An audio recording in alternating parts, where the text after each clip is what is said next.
সবাইকে আসসালামু আলাইকুম। সমাসের একটা ম্যাজিক্যাল ক্লাসে সবাইকে স্বাগতম।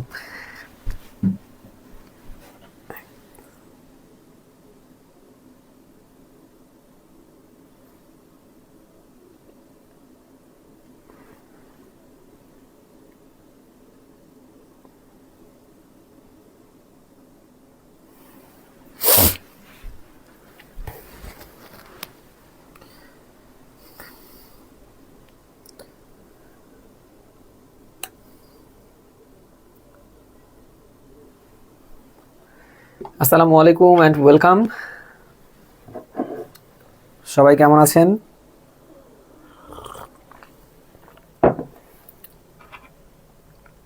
সবাই দ্রুত জয়েন করে ফেলুন। খুবই ইন্টারেস্টিং একটা ক্লাস হতে যাচ্ছে আজকে সমাসের উপর আমরা খুবই ম্যাজিক্যাল একটা ক্লাস নেব। হোপফুলি আপনাদের ভালো লাগবে।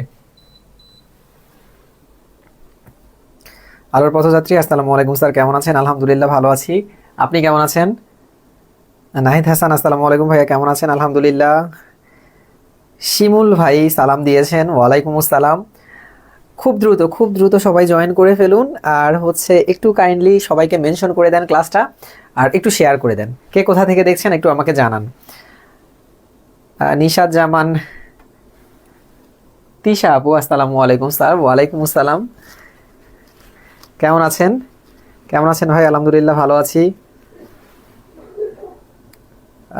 Something went wrong maybe due to technical error. আচ্ছা, আমার ক্লাস দেখতে আপনাদের কি কোনো প্রবলেম হচ্ছে? এখানে কেন জানি আমার টেকনিক্যাল এরর দেখাচ্ছে। কেমন আছেন ভাইয়া? আলহামদুলিল্লাহ আলহামদুলিল্লাহ। ভাইয়া টুপি ছাড়া আপনাকে দেখতে ভালো লাগতেছে না। আচ্ছা, তাহলে কি আমি টুপিটা পরবো? টুপিতে আপনাকে সেই লাগে। ভাইয়ের রিকোয়েস্টটা রাখি, টুপিটা পরে নেই। চলেন, এখন আমাকে সেই লাগবে, এখন ক্লাসও সেই লাগবে। আমাকে সেই লাগার পাশাপাশি এখন ক্লাসও যেন সেই লাগে আমার। হ্যাঁ,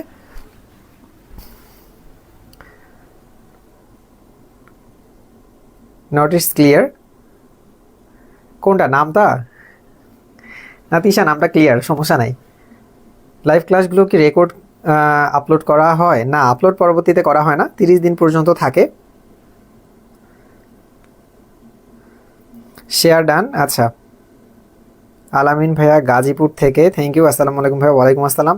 আচ্ছা, কে কোথা থেকে দেখছেন একটু কমেন্ট করেন, আর লাইভটাকে কাইন্ডলি শেয়ার করে দেন। কারণ আমি কথা দিচ্ছি, পরে আপনি এই ক্লাসটা খুঁজবেন যে দীপ্ত ভাইয়া যে ক্লাসটা নিয়েছিল সমাসের উপর, এই ক্লাসটা কোথায় গেল। ওকে, সো নিজের জন্য হলেও শেয়ার দিয়ে রাখেন, আমার মনে হয় আপনারা উপকৃত হবেন। আসসালামু আলাইকুম, কেমন আছেন স্যার? আলহামদুলিল্লাহ। ওকে, আপনাদের রিকোয়েস্টে টুপিটা পরে ফেলছি।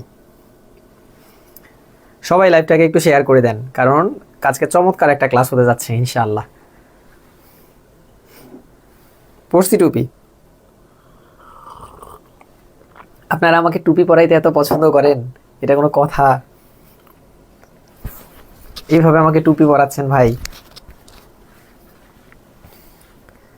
সোমা আপু বগুড়া থেকে, আলী হোসাইন ভাই বগুড়া থেকে। ভাইয়া হেড টিচারের জন্য কি কোনো কোর্স আছে? হ্যাঁ অনন্য আপু, কোর্স আছে আমাদের হেড টিচারের জন্য। হেড টিচারের জন্য যে কোর্সটা, সেটা হচ্ছে আমাদের কেরিয়ার কি পেজ থেকে। হ্যাঁ, কেরিয়ার কিতে আছে A to Z কোর্স। ভাইয়া DUB কভার হবে সমাস পার্ট? আচ্ছা, করতে থাকেন। আমি আসলে অ্যাডমিশন টেস্টের ওইরকমভাবে ক্লাস করাই নাই এখনও। সো আমি আসলে অ্যাডমিশন টেস্টের কোশ্চেনটা অ্যানালাইসিস আমার করা হয়নি। আমি কোশ্চেন অ্যানালাইসিস করলে হয়তো বা কনফিডেন্টলি বলতে পারতাম, বাট আমি কোশ্চেন অ্যানালাইসিস যেহেতু ওইভাবে করিনি অ্যাডমিশন টেস্টের, তাহলে বুঝতে পারতেছি না আমি এখনও। আছি ভাই যশোর থেকে। ওকে, ইফাদারা জুই রাজশাহী থেকে আপু। আচ্ছা, আরিফুল ইসলাম, আচ্ছা সবাইকে মেনশন করছেন এই জন্য ধন্যবাদ। আচ্ছা, নুসরাত আপু চারতলা মোড় থেকে, আমাদের আপুর সাথে রেগুলারই আপু ইয়াতে থাকে, লাইভে থাকে। রূপা আপু উত্তরা থেকে, আলোক পথযাত্রী শেরপুর থেকে, ময়মনসিং থেকে। এখন যে যেখান থেকে কমেন্ট করেছেন কোনো সমস্যা নাই, বাট একটা রিকোয়েস্ট, একদম সবাই লাইভটাকে জাস্ট শেয়ার করে দিয়ে একটু শেয়ার ডান লিখে দেন। এটা আপনাদের প্রতি একটা রিকোয়েস্ট আমার। একদম সবাই যারা লাইভটাকে দেখছেন, লাইভটা দেখে জাস্ট শেয়ার ডান লিখে দেন।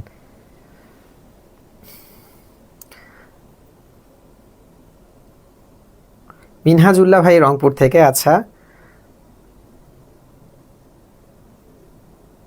জার্মিন আপু শেরপুর থেকে, নেহা আপু নীলফামারী থেকে, সুমন ভাই নীলফামারী থেকে, আদাব স্যার আদাব, আসসালামু আলাইকুম। ওয়ালাইকুম আসসালাম স্যার, আপনার ক্লাস ভালো লাগে। তামান্না আপু থ্যাংক ইউ সো মাচ।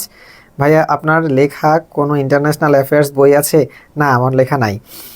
জুই আপু share done, okay thank you. Habiganj থেকে, মাদারীপুর থেকে, বগুড়া থেকে, নীলা আপু রংপুর থেকে, পথযাত্রী শেয়ার ডান, কুষ্টিয়া থেকে, রংপুর থেকে, ইয়াসমিন ভাই ইয়াসিন ভাই হচ্ছে রংপুর থেকে। ভাইয়া আপনার পেইড ব্যাচে অনলাইন কোর্সে ছিলাম ভাইয়া। আচ্ছা ঠিক আছে, আলহামদুলিল্লাহ।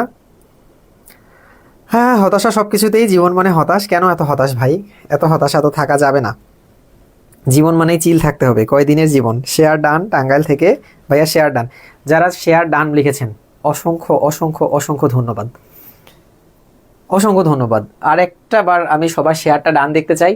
আমরা 95 জন জয়েন করেছি, এটাকে আমি 100+ দেখতে চাই। আপনারা জানেন যে 100+ হলে ক্লাসটা নিতে খুব ভালো লাগে, মজা লাগে, কারণ ইন্টারেস্টিং একটা ক্লাস। আমি চাই সবাই দেখুক কম বেশি। Share done, thank you. যারা শেয়ার করেছেন অসংখ্য ধন্যবাদ। এখন আমরা সমাসে ঢুকবো।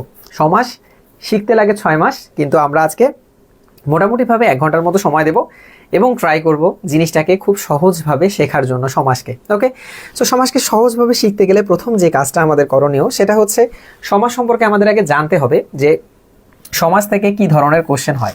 সমাস থেকে আপনি বিসিএস বলেন, প্রাইমারি বলেন, নিবন্ধন বলেন, বা 11 থেকে 20 গ্রেডের যে কোনো ইয়েগুলো হচ্ছে। আপনার একটা বন্ধু পুলিশ ক্যাডার ক্লাস নিতে, উনি কোথায়? উনি ট্রেনিংয়ে। ভাই আপনার বাংলা ক্লাসের অপেক্ষায় ছিলাম, ধন্যবাদ। আচ্ছা, আমরা 100-তে পৌঁছে গেছি, এখন ক্লাসের অন্যরকম একটা স্পিড আসবে। চলেন আমরা শুরু করি। ফার্স্ট কথা হচ্ছে সমাস। সমাস থেকে কি ধরনের কোশ্চেন হয় এটা আমরা জেনে নেই। তার আগে জেনে নেই কোথায় কোথায় কোশ্চেন হয়। আপনি বিসিএস পরীক্ষা দেন, আপনি প্রাইমারি দেন, বিশেষ করে প্রাইমারি যারা অ্যাপ্লিকেশন করেছেন, হেড টিচারে হোক আর সহকারী, এখনও যেহেতু সার্কুলার হয়নি, সার্কুলার অ্যাপ্লাই করবেন। সমাসে 2 থেকে 3টা প্রশ্ন থাকবে। হেড টিচার হোক আর হচ্ছে সহকারী শিক্ষক হোক, 2টা জায়গায় হচ্ছে সমাজ থেকে 2-3টা প্রশ্ন থাকবে। বিসিএস এর ক্ষেত্রে 1টা থেকে 2টা প্রশ্ন অবশ্যই এবং অবশ্যই থাকবে, যদিও 47-এর হিসাব আলাদা, কারণ 47তম প্রশ্নটাই ইউনিক ছিল। এটা বাদ দিয়ে প্রত্যেকটা বিসিএস এ দেখবেন যে 1টা থেকে 2টা প্রশ্ন চলে এসছে। আপনাদের অনলাইন ক্লাস কবে থেকে শুরু হবে? 1 তারিখ থেকে। আমার বাংলা এবং জিকের কম্বাইন্ড ব্যাচ 1 তারিখ থেকে শুরু হবে। সমাজ থেকে কি ধরনের প্রশ্ন হয়? 1 নাম্বার হচ্ছে সমাসের বেসিক থেকে প্রশ্ন হবে। সমাসের বেসিক থেকে প্রশ্ন হবে, অর্থাৎ সমাসের প্রতীতি কয়টি, সমাসের যে বড় বাক্যটা তাকে কি বলা হয়, ব্যাস বাক্যের সংক্ষিপ্ত রূপকে কি বলা হয়, ব্যাস বাক্যের অন্য নাম কি, এই ধরনের, বা সমাস কোথায় কোথায় আলোচনা করা হয়, এই ধরনের যে জায়গাগুলো রয়েছে সেই জায়গাগুলো থেকে সাধারণত একটা প্রশ্ন হতে পারে। দেন যে প্রশ্নটা সবচেয়ে বেশি হয়, মানে একদম 90% কেসে যে সমাজ থেকে প্রশ্ন আসবে, আপনাকে একটা সমস্ত পদ দিয়ে দেবে। সমস্ত পদ কি আমি একটু পরে বলছি। সমস্ত পদ দিয়ে দেবে এবং সমস্ত পদ দিয়ে সমাস নির্ণয় করতে বলবে, অর্থাৎ একটা শব্দ দিয়ে দেবে। সাপোজ মহানবী একটা শব্দ দিয়ে দিল, বলবে এটা কোন সমাস, কোন সমাসের উদাহরণ। অর্থাৎ সমস্ত পদ দেখে সমাস নির্ণয়ের যে টেকনিক, এখান থেকে 90% প্রশ্ন আসবে। আরেকটা হচ্ছে ব্যাস বাক্য নির্ণয় করতে বলে। মাঝে মাঝে সমাসের প্রশ্ন আসে, একটা সমস্ত পদ দিয়ে বলবে এটার ব্যাস বাক্য কি, রেয়ার কেসে। তবে 90% কেসে আপনার প্রশ্ন হবে সমস্ত পদ থেকে, অর্থাৎ একটা সমাস দেখা মাত্র কিভাবে আপনি সেটাকে করতে পারবেন, বের করতে পারবেন। দীপ্ত ভাই মানেই বস, আরে বাপরে বাপ, মুস্কান ভাই থ্যাংক ইউ। চলেন ভাই আমরা একটু দেখে নেই। ভাইজান আপারা এখন খুব মনোযোগ দেন। সমাস শব্দের অর্থ কি? সমাস শব্দের অর্থ হচ্ছে সংক্ষেপণ। সংক্ষেপণ, সংক্ষেপণ। সংক্ষেপণ কিসের হয়? সমাস শব্দের অর্থ মিলন বা সংক্ষেপণ। মিলন হয় কিসের কিসের? মিলন হয় হচ্ছে পদের এবং পদের। সমাস শব্দের অর্থ মিলন বা সন্ধি শব্দের অর্থ মিলন, সমাস শব্দের অর্থ সংক্ষেপণ। সংক্ষেপণ কিসের কিসের পদের, মানে কি কি মিলিত হয়ে সমাস হয়? পদে পদে মিলিত হয়ে সমাস হয়। আমি একটা এক্সাম্পল দিলাম। সাপোজ আমি আপনাকে বললাম যে আমি আমার গার্লফ্রেন্ডের জন্য ওই পুকুরের নীল যে পদ্ম, সেই পদ্মটা নিয়ে এলাম। না বলে আমি আপনাকে বললাম যে আমি পুকুর থেকে নীল পদ্ম নিয়ে এলাম, আমার গার্লফ্রেন্ডের জন্য নীল পদ্ম নিয়ে এলাম। ঠিক আছে, এই যে নীল যে পদ্ম, না বলে আমি বললাম নীল পদ্ম। ওই যে খাস যে মহল, সেই মহলে গিয়ে বসো, না বলে আমি আপনাকে বললাম যে খাস মহলে গিয়ে বসো। এই যে খাস যে মহল থেকে খাস মহল, নীল যে পদ্ম থেকে নীল পদ্ম, এতগুলো পদ থেকে এক পদে রূপান্তরিত করলাম। এই রূপান্তর কলাটার নামই হচ্ছে সমাস। তাহলে আমাদের সমাস শব্দের অর্থ কি? সমাস শব্দের অর্থ সংক্ষেপণ বা বহু পদের এক পদে মিলিতকরণ। দ্বিতীয় যে জায়গাটা থেকে আমাদের প্রশ্ন আসবে সেটা হচ্ছে, এগুলো বেসিক সম্পর্কে আমরা জানছি সমাসের। ওকে, দ্বিতীয় যে জায়গাটা থেকে প্রশ্ন আসবে সেটা হচ্ছে আপনাকে জিজ্ঞেস করবে যে এই যে সমাস আমরা পড়ছি, সমাস শব্দটা কি উপায়ে গঠিত হয়েছে? সমাস শব্দটা কি উপায়ে গঠিত হয়েছে? সমাস শব্দটা গঠিত হয়েছে প্রকৃতি প্রত্যয়, প্রকৃতি প্রত্যয় যোগে, প্রকৃতি প্রত্যয় যোগে সমাস শব্দটা গঠিত হয়েছে। আমি আপনাকে গত দিনে আমরা যখন বাংলা ব্যাকরণের আলোচ্য বিষয় পড়ি তখন আমি আপনাকে বলেছিলাম, একদম প্রথমে শুরুতে বলেছিলাম, বাংলা ব্যাকরণের যে কোনো টপিকের নামই প্রকৃতি প্রত্যয় যোগে গঠিত। ব্যাকরণ শব্দটা নিজেও প্রকৃতি প্রত্যয় যোগে গঠিত। বাংলা ব্যাকরণের যে কোনো টপিকের নাম যদি এসে লেখা থাকে ওখানে প্রশ্নের মধ্যে যে এটি কোন জাতীয় শব্দ বা কি যোগে গঠিত হয়েছে, আপনি সোজা সাপটা উত্তর করে দেবেন প্রকৃতি প্রত্যয় যোগে গঠিত। কারক, শব্দ, বাক্য, সমাস, তারপরে লিঙ্গ, বচন, যে কোনো একটা টপিকের নাম দিয়ে যদি বলে এটা কি দিয়ে গঠিত এই শব্দটা, তাহলে বলবেন আপনি প্রকৃতি প্রত্যয় যোগে গঠিত। ওকে, তাহলে সমাসে মিলন হয় কাদের? সমাসে মিলন হয় কাদের? সমাসে মিলন হয় পদের। সমাসে মিলন হয় পদের, মিলন হয় পদের। আমি আজকে আপনাদেরকে যে টেকনিকটা বলবো, আপনি জাস্ট সমস্ত পদ দেখা মাত্র সমাস নির্ণয় করতে পারবেন 80% কেসে। জাস্ট সমস্ত পদ দেখা মাত্র, কোনো সূত্র লাগবে না, কোনো কিচ্ছু লাগবে না। এরপরে সমাসের প্রতীতি বা অংশ, সমাসের প্রতীতি বা অংশ, এই জায়গাটা খুবই ইম্পর্টেন্ট। সমাসের প্রতীতি বা অংশ হচ্ছে খুবই ইম্পর্টেন্ট। প্রতীতি অথবা অংশ কতটি? অংশ। সমাসের প্রতীতি বা অংশ বা উপাদান, এটা খুবই ইম্পর্টেন্ট একটা জায়গা। সমাসের প্রতীতি বা অংশ বা উপাদান হচ্ছে 5টি, এটা আমাদের মনে রাখতে হবে। এবং কি কি, চলুন আমরা একটু দেখে নিই। সমাসের অংশ বা প্রতীতি বা উপাদান হচ্ছে 5টি। ওকে, কারকের ক্লাস চাই। ওকে, নো প্রবলেম, কারক তো আরো সহজভাবে বুঝাবো, আপনি অনেক সহজ করে বোঝান ভাইয়া, থ্যাংক ইউ। সমাসের প্রতীতিগুলো কি কি? 1 নাম্বার পূর্বপদ, 2 নাম্বার পরপদ, এই পরপদটারই অন্য নাম হচ্ছে উত্তরপদ, এই পরপদটারই অন্য নাম হচ্ছে উত্তরপদ। ওকে, 3 নাম্বার, আমরা কিন্তু এখনো সমাসের বেসিকে আছি, মেইন মজা এখনো যায়নি। সো যারা দেখছেন, কানেক্টেড আছেন, ক্লাসটাকে শেয়ার দিয়ে দেন। আমার মনে হয় যে আপনারা খুব চমৎকারভাবে আজকে সমাস বুঝতে পারবেন। পূর্বপদ, পরপদ বা উত্তরপদ। এরপরে যেটা আছে সেটা হচ্ছে সমস্ত পদ বা সমাসবদ্ধ পদ, সমস্ত পদ, যেটাকে আমরা বলবো হচ্ছে সমাসবদ্ধ পদ, সমাসবদ্ধ পদ। 4 নাম্বারে হচ্ছে বেশ বাক্য, বা বিগ্রহ বাক্য, এন্ড ফাইনালি 5 নাম্বারে হচ্ছে আমাদের সমসমান পদ। এগুলো হচ্ছে সমাসের প্রতীতি বা অংশ বা উপাদান। এখন এই প্রতীতি বা অংশ উপাদান সম্পর্কিত জানতে গেলে আমাদের অবশ্যই একটা এক্সাম্পল থেকে জিনিসগুলো ক্লিয়ার হতে হবে, তাই না? আমি একটা এক্সাম্পল থেকে ক্লিয়ার হই, চলেন। আমরা লিখলাম হচ্ছে সিংহ চিহ্নিত আসন, একটা সমাস প্রথমে লিখলাম, সিংহ চিহ্নিত আসন, সিংহ চিহ্নিত আসন ইজ ইকুয়ালস টু, আমরা জানি সিংহাসন, সংক্ষেপ করে হলো হচ্ছে সিংহাসন। এই যে আমরা পুরো একটা সমাস বাক্য লিখলাম এবং সমস্ত পদটা লিখলাম। এখন এখান থেকে আমাদের আসলে জানতে হবে যে, এখান থেকে আমরা দেখার চেষ্টা করব যে কোনটা আসলে কি। এখান থেকে আমরা দেখার চেষ্টা করব যে সমাসের মধ্যে আসলে কোনটা কি। চলেন আমরা প্রথমে দেখে নিই। প্রথমে আমরা যে দেখব হচ্ছে পূর্বপদ। পূর্বপদ কি? বেশ বাক্যের মধ্যে পূর্বের অংশটা পূর্বপদ, বেশ বাক্যের মধ্যে পরের অংশটা পরপদ। অর্থাৎ এখানে যদি আমরা চাকাই তাহলে এই যে সিংহ হচ্ছে পূর্বপদ, চিহ্নিত মাঝখানের পদ, আর আসন হচ্ছে এখানকার হচ্ছে শেষ পদ বা অন্তর্পদ বা উত্তরপদ বা হচ্ছে কি বলবো পরপদ।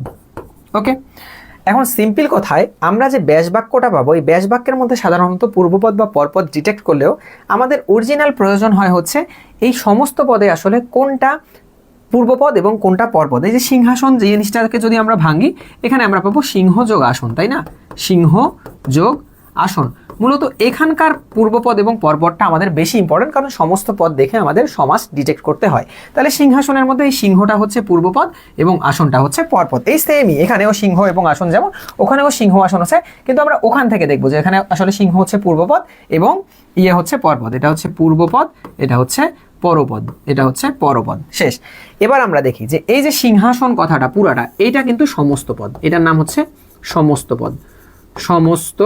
পদ, কারণ সমস্ত বাক্যটা মিলেই একটা পদে রূপান্তর হয়েছে, এই জন্য এটার নাম সমস্ত পদ। এবং আমাদের এক্সামের মধ্যে মূলত এই সমস্ত পদটাই দেয়া থাকবে, এত কিছু হাট বাজার কিচ্ছু দেয়া থাকবে না, আপনার শুধুমাত্র সমস্ত পদটা দেয়া থাকবে এবং এই সমস্ত পদটা দিয়ে আপনাকে নির্ণয় করতে বলবে এটা কোন সমাসের উদাহরণ। আজকে আমি আপনাদেরকে কথা দিচ্ছি, একটা মাত্র টেকনিক বলবো, আপনারা চোখ বন্ধ করে 80 থেকে 85% কেসে আপনারা সমস্ত পদ দেখা মাত্র আপনারা সমাস চিনতে পারবেন যে এটা কোন সমাস।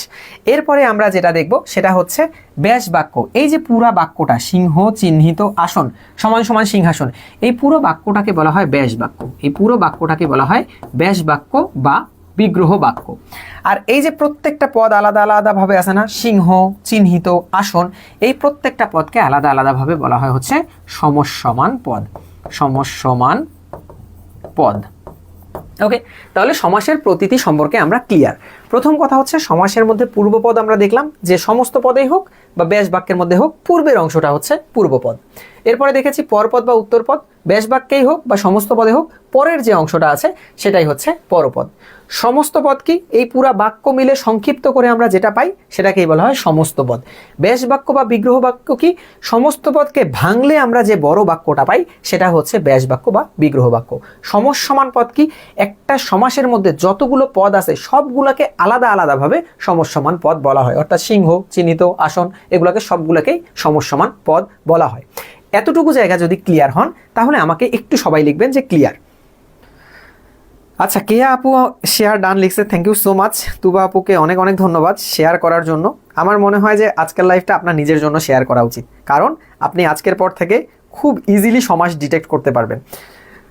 আমরা সমাসের প্রতীতি বা উপাদান বা অংশ সম্পর্কে জানলাম। আমাকে কমেন্ট করে জানান যে সমাসের প্রতীতিটা ক্লিয়ার কিনা। আপনারা সবাই যারা দেখছেন, আমি সবার নামগুলো পড়তে চাই। আপনাদের নামগুলো দেখতে দেখতেই আমার মুখস্থ হয়ে গেছে অনেকের নাম, সো আমি আপনাদেরকে এইভাবেই পার্সোনালি চিনতে চাই। আপনারা আমাকে একটু কমেন্ট করে জানান যারা যারা দেখছেন তারা। মিসবা ভাই লিখেছে ক্লিয়ার। মিসবা ভাই একমাত্র মানুষ যে কিনা সবার আগে ক্লিয়ার হয়েছেন। আর কে কে ক্লিয়ার আমাকে একটু জানান।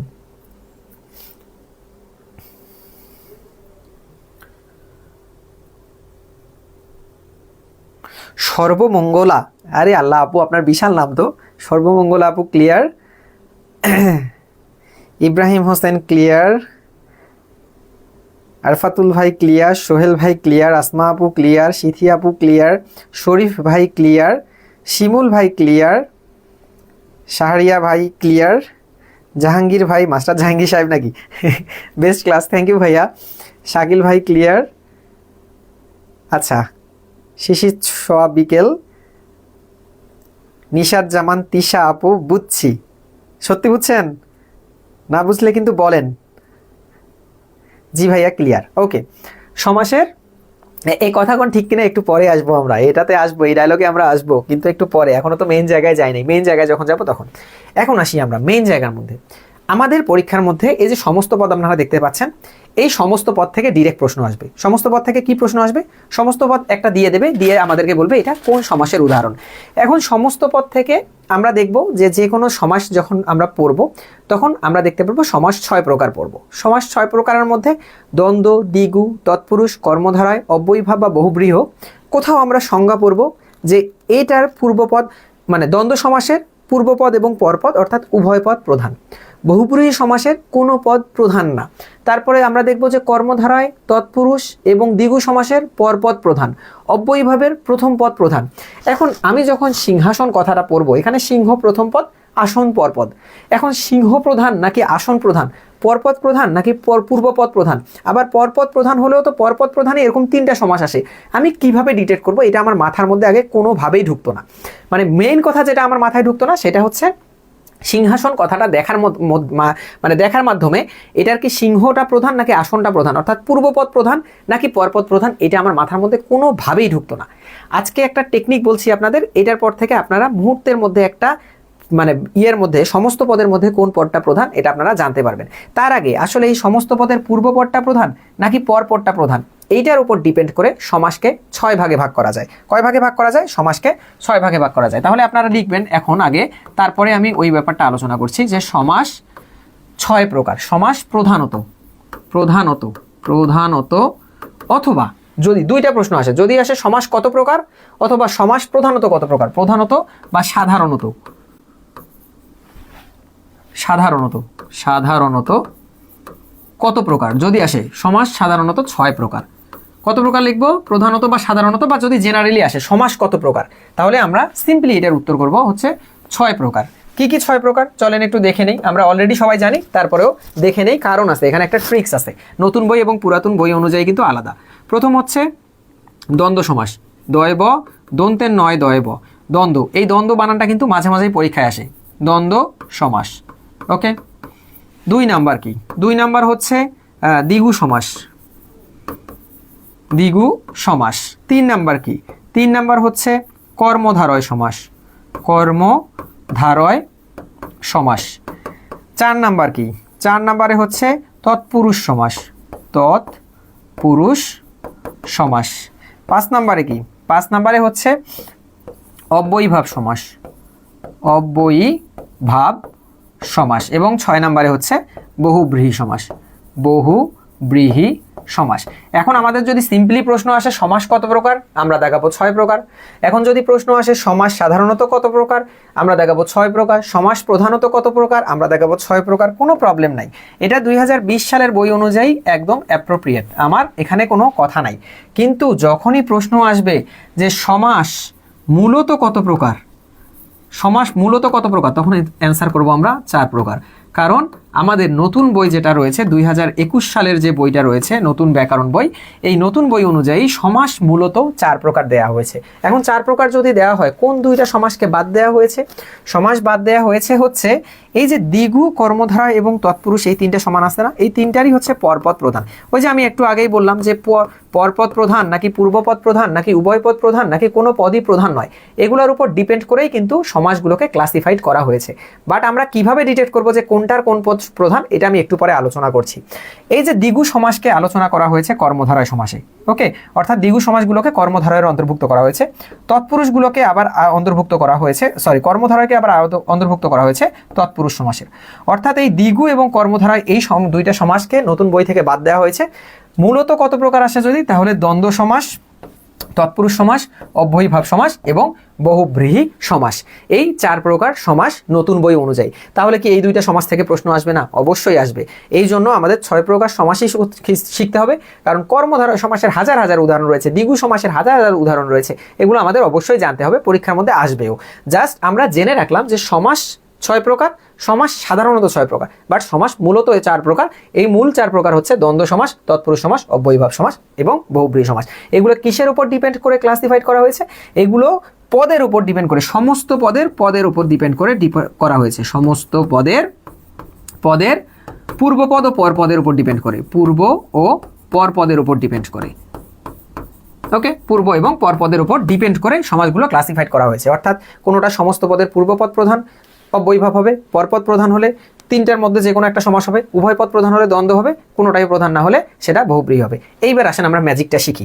ম্যাজিকটা শিখবো আমরা কিভাবে? এবার ম্যাজিকটা শিখবো কি, আমি আপনাকে বলছি যে সমস্ত পদ দিয়ে আমাদেরকে পদ ডিটেক্ট করতে বলবে, সমাস নির্ণয় করতে বলবে। এখন কোনো একটা সমস্ত পদ সাপোজ দেয়া আছে, আমি আপনাকে বললাম মহানবী, দিয়ে বলছে হচ্ছে এখানের মধ্যে এটা কোন সমাসের উদাহরণ, অথবা আপনাকে বলছে হচ্ছে সিংহাসন দিয়ে বলছে এটা কোন সমাসের উদাহরণ, অথবা আপনাকে বলছে মা বাবা দিয়ে বলছে এটা কোন সমাসের উদাহরণ, অথবা আপনাকে বলছে হচ্ছে গায়ে হলুদ দিয়ে আপনাকে বলছে হচ্ছে কোন সমাসের উদাহরণ। ওকে, এগুলো সাধারণভাবে দিয়ে আপনাকে বলছে যে এটা কোনটা কোন সমাসের উদাহরণ। অথবা আমি বললাম হচ্ছে পুষ্পসজ্জিত বলার সাথে সাথে এখন এখানকার মধ্যে মহা যোগ নবী, অর্থাৎ পূর্বপদ হচ্ছে মহা, পরপদ হচ্ছে নবী। এখন আমাদেরকে একটা সমস্ত পদ দেওয়ার সাথে সাথে আমি বুঝবো কিভাবে যে এটার পূর্বপদ প্রধান নাকি পরপদ প্রধান? কারণ আমরা জানি পূর্বপদ প্রধান হলে অব্যয়ীভাব হবে, পরপদ প্রধান হলে তকদি হবে, হয় তৎপুরুষ হবে, কর্মধারা হবে, না হলে দ্বিগু হবে। যদি উভয়পদ প্রধান হয় দ্বন্দ্ব হবে, যেটার কোনো পদই প্রধান না সেটা আমাদের বহুব্রীহি হবে। কিন্তু মহানবী দেখা মাত্র আমি কিভাবে বুঝবো যে এটার কোন পদ প্রধান, পূর্বপদ প্রধান না পরপদ প্রধান? এইটার জন্য আপনি একটা সমস্ত পদ দেখা মাত্র বুকের মধ্যে হাত দিবেন, বুকের মধ্যে হাত দিয়ে চোখ বন্ধ করে দীপ্ত ভাইয়ার নাম নেবেন, দেখবেন আপনি মনে করে ফেলছেন। এটা কোনো টেকনিক না, আসলে বুকের মধ্যে হাত দেওয়া পর্যন্ত ঠিক আছে। বুকের মধ্যে হাত দেওয়ার পরে আপনি চিন্তা করবেন মহানবী বলার সাথে সাথে মনের মধ্যে সবার আগে কি আসে? মহানবী বলার সাথে সাথে আমাদের নবীর কথা মনের মধ্যে আসে না? নবীর কথা যেহেতু মনের মধ্যে আসে, এবং নবী কোথায় আছে? পূর্ব পদে আসে না পর পদে আসে? যেহেতু পর পদে আসে, তার মানে এটার পরপদ প্রধান। যে কোনো একটা সমস্ত পদ দেখা মাত্র আপনার মনের মধ্যে যেই চিন্তাটা সর্বপ্রথম আসবে 90% কেজে, মানে কেজে 85 to 90% কেজে দেখবেন ওই পদটা প্রধান হবে। ওকে, আপনি দেখেন মা বাবা বলেন তো, আপনি মা বাবা বলার সাথে সাথে দেখেন মাও আসে বাবাও আসে। কাউকে কি স্কিপ করার ব্যাপার আছে? কেউ মাকে বেশি ভালোবাসতে পারেন, কেউ বাবাকে বেশি ভালোবাসতে পারেন, ইটস ওকে। বাট মা বাবা বলার সাথে সাথে কিন্তু কাউকে স্কিপ করার কোনো ওয়ে নাই। যেহেতু স্কিপ করার কোনো ওয়ে নাই, তার মানে এখানে পূর্বপদ প্রধান, পরপদ প্রধান, অর্থাৎ পূর্বপদ এবং পরপদ দুইটাই প্রধান, এখানে উভয় পদই প্রধান। আমি সিংহাসন বললাম, বলার সাথে সাথে দেখেন তো মনের মধ্যে একটা বড় আসনের কথা চিন্তা আসতেছে না? একটা বড় সিংহাসন বলার সাথে সাথে রাজা বলে বসে আসতে, এরকম একটা আসনের কথা মাথায় আসতেছে। তাহলে সিংহর কথা তো মাথায় সাধারণত আসতেছে না, আসতেছে আসনের কথা। আর আসন কোথায় আছে? পরপদে আছে, আসন আছে পরপদের মধ্যে।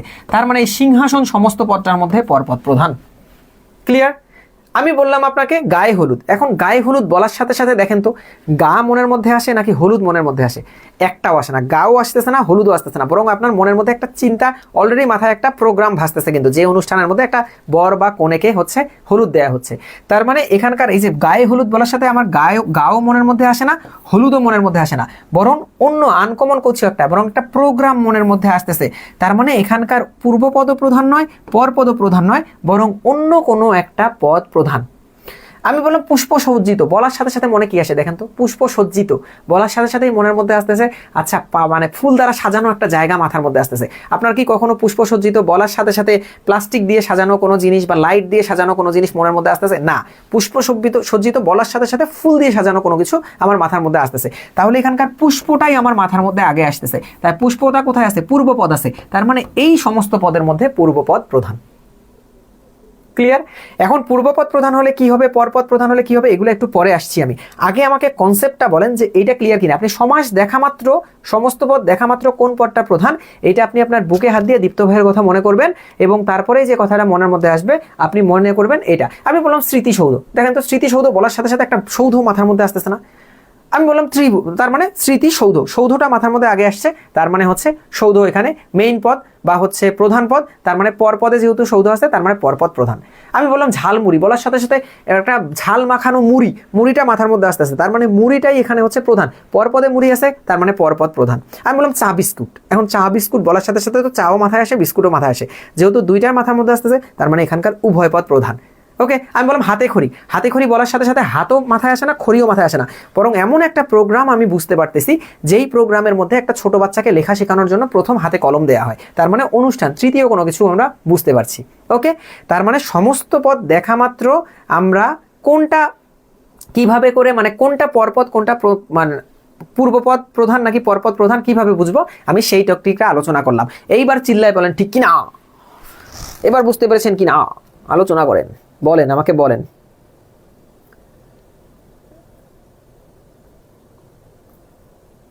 কথা কোন ঠিক কিনা? ক্লিয়ার, খুব সহজ করে পড়াচ্ছেন, থ্যাংক ইউ। ক্লিয়ার ভাই, আমি নিউ আজকে যারা নিউ তাদেরকে অসংখ্য ওয়েলকাম। জ্যোতি আছো নাকি কি জানি, কাকে যেন খুঁজছেন ভাইয়া। যে বাবু আছে আপনার, তারপরেও 4 থেকে 5 ঘন্টা সময় বের করতেই হবে পড়াশোনার জন্য। আলহামদুলিল্লাহ, এই ফার্স্ট এত সহজ করে বুঝলাম। জি স্যার পারবো। জান্নাতুল ফেরদৌস, জ্যোতি আছো নাকি? আচ্ছা, এই জ্যোতি আপুকে মিঠু ভাই অনেক খোঁজাখুঁজি করছে, জ্যোতি আপু থাকলে সারা দেন। Can you give me another example? কিসের? অনেকগুলো এক্সাম্পল দিয়েছি, কোনটার এক্সাম্পলের কথা বলছেন? তিশা আপু একটু বলেন আমাকে।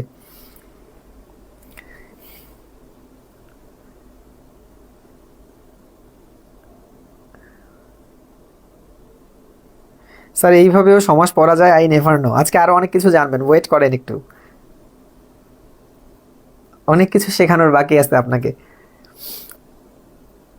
ওকে, জুই আপু বলেছে ক্লিয়ার। শরীফ ভাই বুঝতে পেরেছি। এইবার শিমুল ভাই কথা বলছে, ঠিক। হৈমন্তী শুক্লা, ঠিক। বুঝছি ভাই, বুঝছি টুচ্ছি এখন নাই, আমি যখন বলবো কথা বলেন ঠিক কি না, তখন বলতে হবে ঠিক। সিফাত ভাই ইয়েস। ইব্রাহিম হোসেন ভাই হচ্ছে ক্লিয়ার ভাইয়া, আমি নিউ। আচ্ছা ক্লিয়ার। স্যারের ক্লাস বাচ্চারাও বুঝবে, যাক আলহামদুলিল্লাহ, এটা একটা হিউজ কমপ্লিমেন্ট। আমি একটা কথা আপনাদের সাথে শেয়ার করি, আমি হচ্ছে ডান্স করতাম আগে, আমি স্কুল থেকেই হচ্ছে আমি ডান্স শিখে আসছি। আমি হচ্ছে ফোক ডান্সে আমি ডিভিশনাল চ্যাম্পিয়ন ছিলাম, রংপুর ডিভিশনালের মধ্যে চ্যাম্পিয়ন ছিলাম। সেরা নাচি একটা প্রোগ্রাম হতো, আমি ওখানে টপ 10-এ ছিলাম। তো আমি হচ্ছে ভার্সিটিতে ভর্তি হওয়ার পরে আমি যে কোনো প্রোগ্রাম অ্যাটেন্ড করতাম, প্রচুর প্রোগ্রাম করছি, এবং ইভেন টিচারদের প্রোগ্রামে টিচারদেরকে পর্যন্ত নাচাইছি, মানে কোরিওগ্রাফি আমি খুব ভালো করতাম। তো আমার একটা স্যার ছিল, আদনান স্যার, আমাকে উনি সবসময় বলতো যে দীপ্ত, একদম বাচ্চা থেকে বুড়া মানুষ পর্যন্ত যে কাউকে যদি তোমার কাছে দেওয়ানো হয় এবং বলা হয় এই গানটার সাথে নাচ উঠায় দেওয়ার জন্য, আমার বিশ্বাস তুমি যে কাউকে নাচ করাইতে পারবে। ভাইয়ের কথাটা শুনে আমার আজকে ওই কথাটা মনে পড়ে গেল আর কি। ভাই আপনার ক্লাস অলওয়েজ অসাধারণ। আরও কয়েকটা উদাহরণ আমরা আস্তে আস্তে দেখবো। আমরা এখন তো আস্তে আস্তে করে করবোই, যে মানে কোনটা কোন সমাস এখনো তো আমরা পড়ি নাই ওইটা। স্যার 3 দিন আগে 4 ঘন্টা সময় দিছি সমাসের উপর। এই সমাসের উপর এতক্ষণ সময় দেওয়া লাগবে না। ক্লিয়ার স্যার, আমি নতুন, ক্লিয়ার, মাথায় আসে না, থাকে না একদম, আজকের পর থেকে থাকবে। কখন থেকে শুরু হয়েছে ভাইয়া? আজকে 9:15টায় শুরু হয়েছে ক্লাস। স্যার আমি নিউ। আচ্ছা ওয়েলকাম ভাইয়া, আজ নাচ দেখবো। You teach Bangla very well ভাই।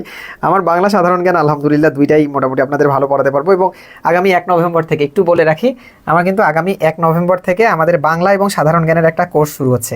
আপনারা যারাই ইন্টারেস্টেড, মানে মনে করেন যে ভাইয়ার সাথে হয়তো বা কন্টিনিউ করলে আমাদের জন্য ভালো হবে, তারা এটাতে কন্টিনিউ করতে পারেন। আপনারা জাস্ট প্রিসাইজ জব প্রিপারেশন পেজের মধ্যে মেসেজ দিলেই হবে। এই যে এটা হচ্ছে আমাদের বাংলা এবং সাধারণ জ্ঞানের কোর্স, এটা শুরু হবে হচ্ছে 1 নভেম্বর থেকে। কোর্স ফি রাখা হয়েছিল প্রথমে 1000, পরে আমি এটা ছাড় দিয়ে 800 টাকা করেছি। প্রথম 50 জন 750 টাকায় ভর্তির সুযোগ পাবে।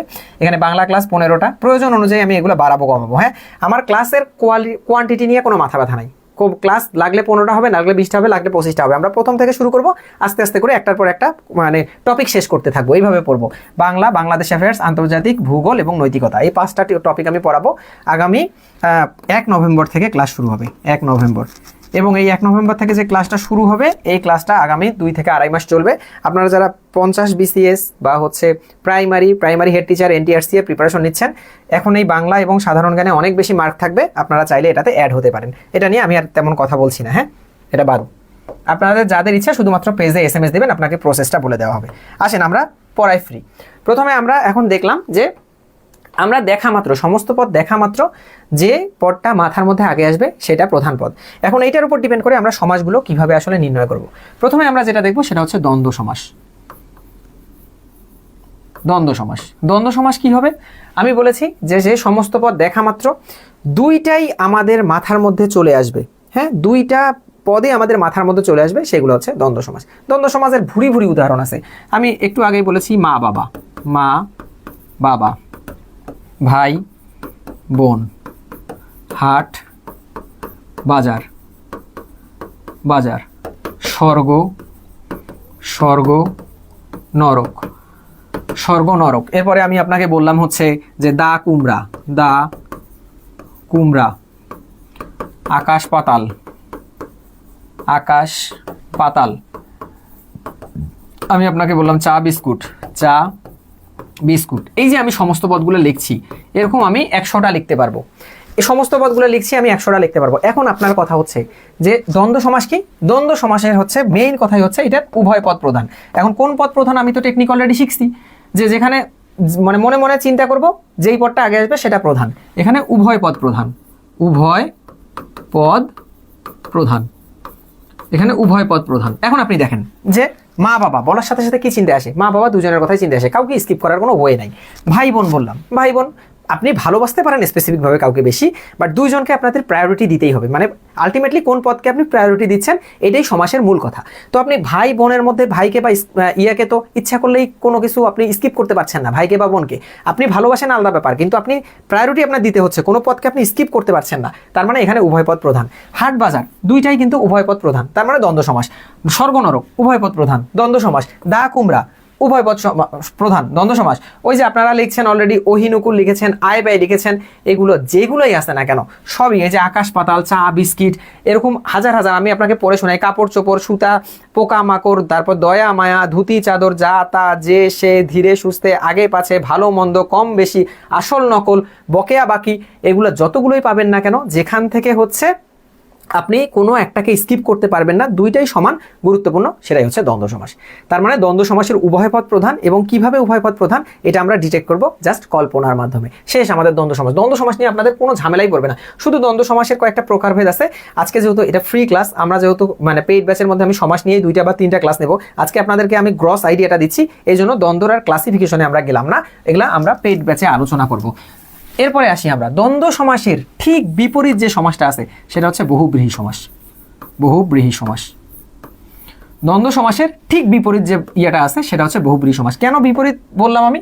দ্বন্দ্ব সমাসের বিপরীত এই কারণে বললাম, দ্বন্দ্ব সমাসে উভয় পদ প্রধান, বহুব্রীহি সমাসে কোনো পদ প্রধান নয়, কোনো পদ প্রধান নয়, প্রধান নয়। অর্থাৎ বহুব্রীহি সমাসের মধ্যে একটা পদও প্রধান থাকবে না। কিভাবে একটা পদও প্রধান থাকবে না? আমি একটু আগে আপনাদেরকে বলেছিলাম, আমি বলেছিলাম হচ্ছে গায়ে হলুদ, কথাটা আমি বললাম গায়ে হলুদ, গায়ে হলুদ। দেখেন বলার সাথে সাথে আমার মনের মধ্যে কি আসে? গা আসে নাকি হলুদ আসে? একটাও আসে না, বরং গায়ে হলুদ দেওয়া হচ্ছে এমন একটা অনুষ্ঠান মনের মধ্যে আসে। যেহেতু এখানকার পূর্বপদ এবং পরপদ একটাও প্রায়োরিটি পাচ্ছে না, তার মানে এই গায়ে হলুদটা হচ্ছে বহুব্রীহি সমাস, কারণ একটা পদও প্রধান না। আমি আপনাকে বললাম হচ্ছে বিড়াল চোখী, আমি আপনাকে বললাম হচ্ছে বিড়াল চোখী, বিড়াল, বিড়াল চোখী। দেখেন আমি আপনাকে বললাম হচ্ছে বিড়াল চোখী।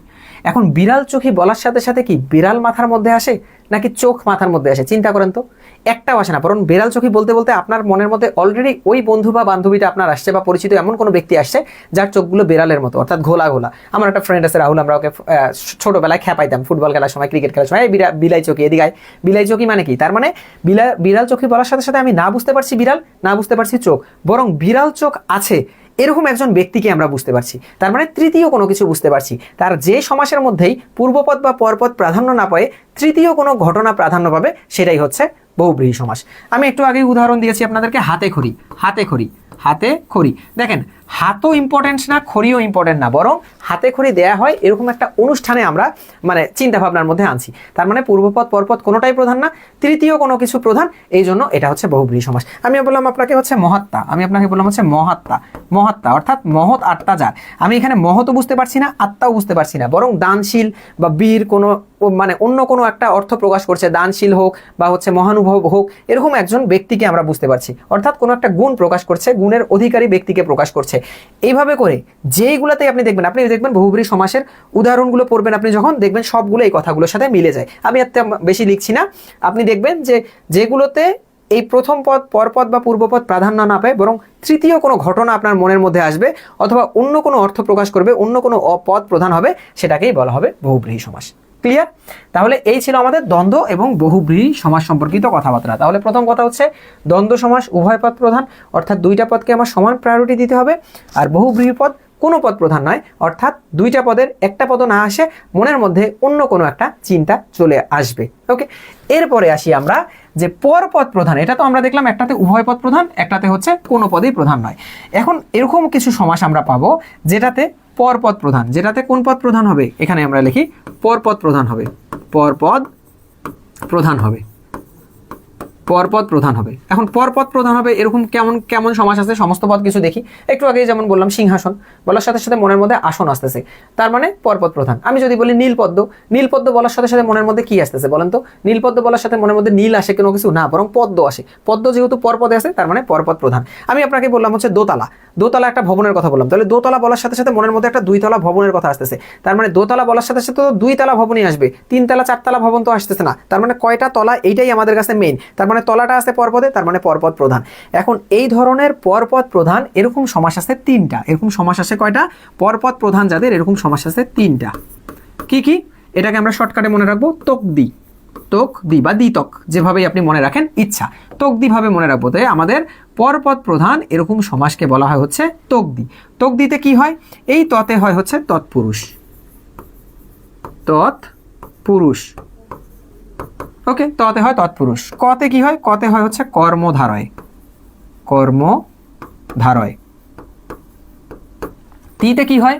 দিতে হয় হচ্ছে দ্বিগু, দিতে হয় হচ্ছে দ্বিগু। তার মানে আমরা তকদি পড়লাম। এই তকদির কি সমস্যা? এই তকদির সমস্যা হচ্ছে এদের পরপদ প্রধান। এই তকদির মেইন কথা হচ্ছে এদের পরপদ প্রধান, রাইট, এদের পরপদ প্রধান। এখন কথা হচ্ছে আমি একটা সমস্ত পদ দেখলাম, দেখে মনের মধ্যে আমি একটা নিয়ে আসলাম যে এটা পরপদ প্রধান হবে। তাহলে পরপদ প্রধান তো তিনটার সমান প্রধান, একটা তৎপুরুষ, কর্মধারয় নাকি আর হচ্ছে দ্বিগু। এখন আমার কথা হচ্ছে যে ভাই আমি কিভাবে বুঝবো যে কোনটা দ্বিগু, কোনটা তৎপুরুষ, কোনটা হচ্ছে কর্মধারয়, কারণ সবগুলোরই তো পরপদ সমান। যদি আমি এমন কোনো সমস্ত পদ পাই যেটাতে আমি দেখা মাত্র বুঝতে পারছি পরপদ সমান, সর্বপ্রথম আমি দেখার চেষ্টা করব এটা কি দ্বিগু সমাস কিনা। এখন দ্বিগু আমি কিভাবে ডিটেক্ট করব?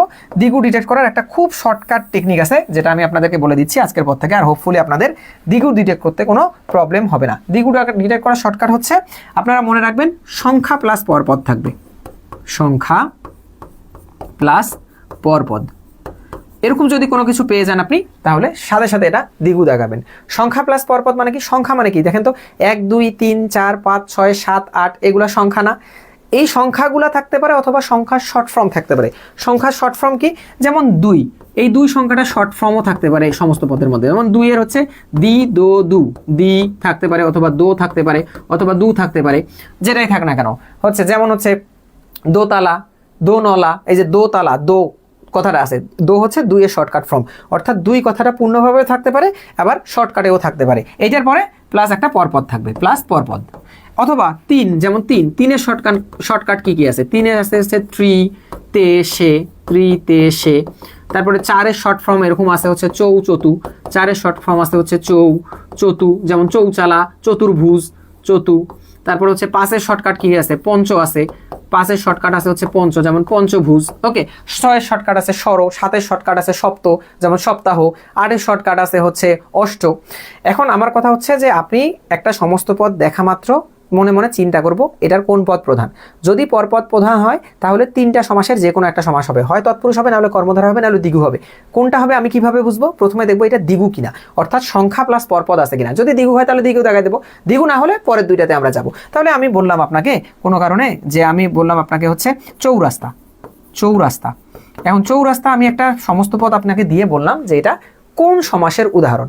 আপনি মনে মনে চিন্তা করলেন, চৌরাস্তা বলার সাথে সাথে 4টা রাস্তা মিলিত হয়েছে এরকম একটা জায়গার কথা মনে আসতেছে, তার মানে রাস্তাটা প্রধান। রাস্তাটা বলার সাথে সাথেই আমার মাথার মধ্যে চৌরাস্তা বলার সাথে সাথে রাস্তার একটা ছবি আসতেছে।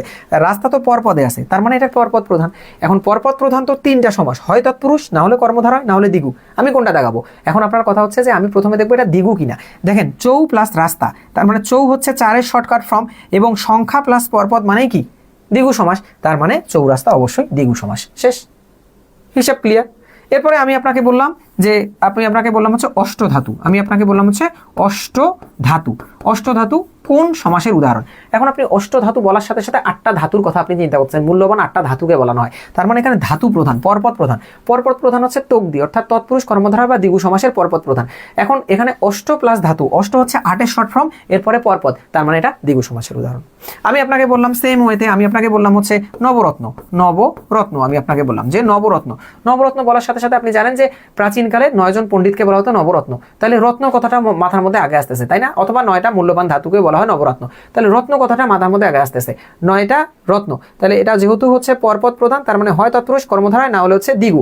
এখন কোনটা আগে দেখবো? দ্বিগু কিনা। নব আছে সংখ্যাবাচক, তারপরে আছে রত্ন, সংখ্যা প্লাস পরপদ, তার মানে এটা হচ্ছে দ্বিগু সমাসের উদাহরণ। এবার চিল্লাই বলেন ঠিক কিনা।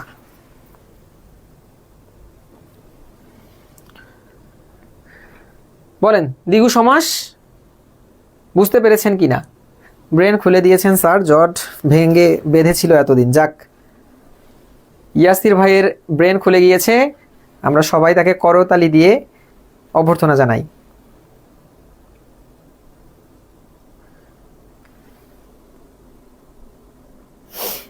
কোর্স করাবেন শুনেই প্রথম অনুরোধ ছিল আপনার বাংলা ক্লাস করি, তার উপকার পাচ্ছি। আচ্ছা আচ্ছা, সহজ মনে হচ্ছে না? মন থেকে বলেন তো, এতদিন যেভাবে সমাজ পড়েছেন, সমাজ পড়েছেন, আর আজকে যেভাবে পড়ছেন, আজকে অনেকটাই সহজ হয়ে যাচ্ছে না? ভাইয়া একটা ক্লাসে কিন্তু 100% কখনো ক্লিয়ার হবে না। এটা যে টিচার বলবে এটা হয়তো বা চাপা মারবে যে 1 মিনিটে সমাজ ক্লিয়ার, 2 মিনিট 5 মিনিটে সমাজ ক্লিয়ার, কিন্তু এইটার দ্বারা আপনি 80 থেকে 85% কষ্ট থেকে বেঁচে যাবেন। আপনি দেখবেন যে 80% কেসে এরকম মিলে যাচ্ছে। মিলবে না মুখস্থ করে ফেলবো, যেটা মিলবে না সেটা মুখস্থ। আমি তো ভাই বাংলার উপর পিএইচডি করার জন্য আসি নাই যে আমাকে সব কিছু জানতে হবে। আমি যেখানে কনফিউশন দেখবো সেখানে মুখস্থ করে দেখবো। কেন দেবো? কারণ আমার এখন মার্ক ক্যারি করা ইম্পর্টেন্ট, আমার গবেষণা করা ইম্পর্টেন্ট না। একটা চাকরি পাওয়ার পরে আমাদের যদি ইচ্ছা হয় যে আমরা সমাসের উপর পিএইচডি করবো, মানুষ শূন্যের উপরও পিএইচডি করে, একটা সংখ্যার উপর 4 বছর পড়াশোনা করে।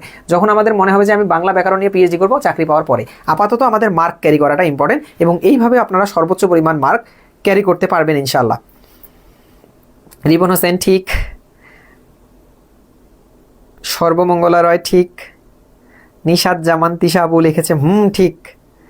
এরপরে হচ্ছে ওয়াহিদ ইসলাম ডিক, ঠিক হবে এটা ভাই। জি স্যার ইনশাল্লাহ ক্লিয়ার, ঠিক ঠিক ঠিক ঠিক, অনেক সহজ লাগছে, অসাধারণ স্যার। সংখ্যাবাচক বহুব্রীটা একটু বুঝিয়ে দিলে ভালো হয়।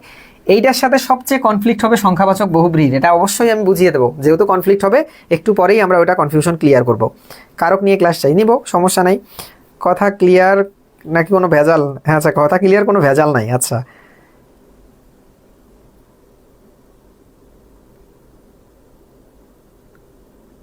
ভাইয়া, নবরত্ন দ্বারা থার্ড পারসন মিন করছে?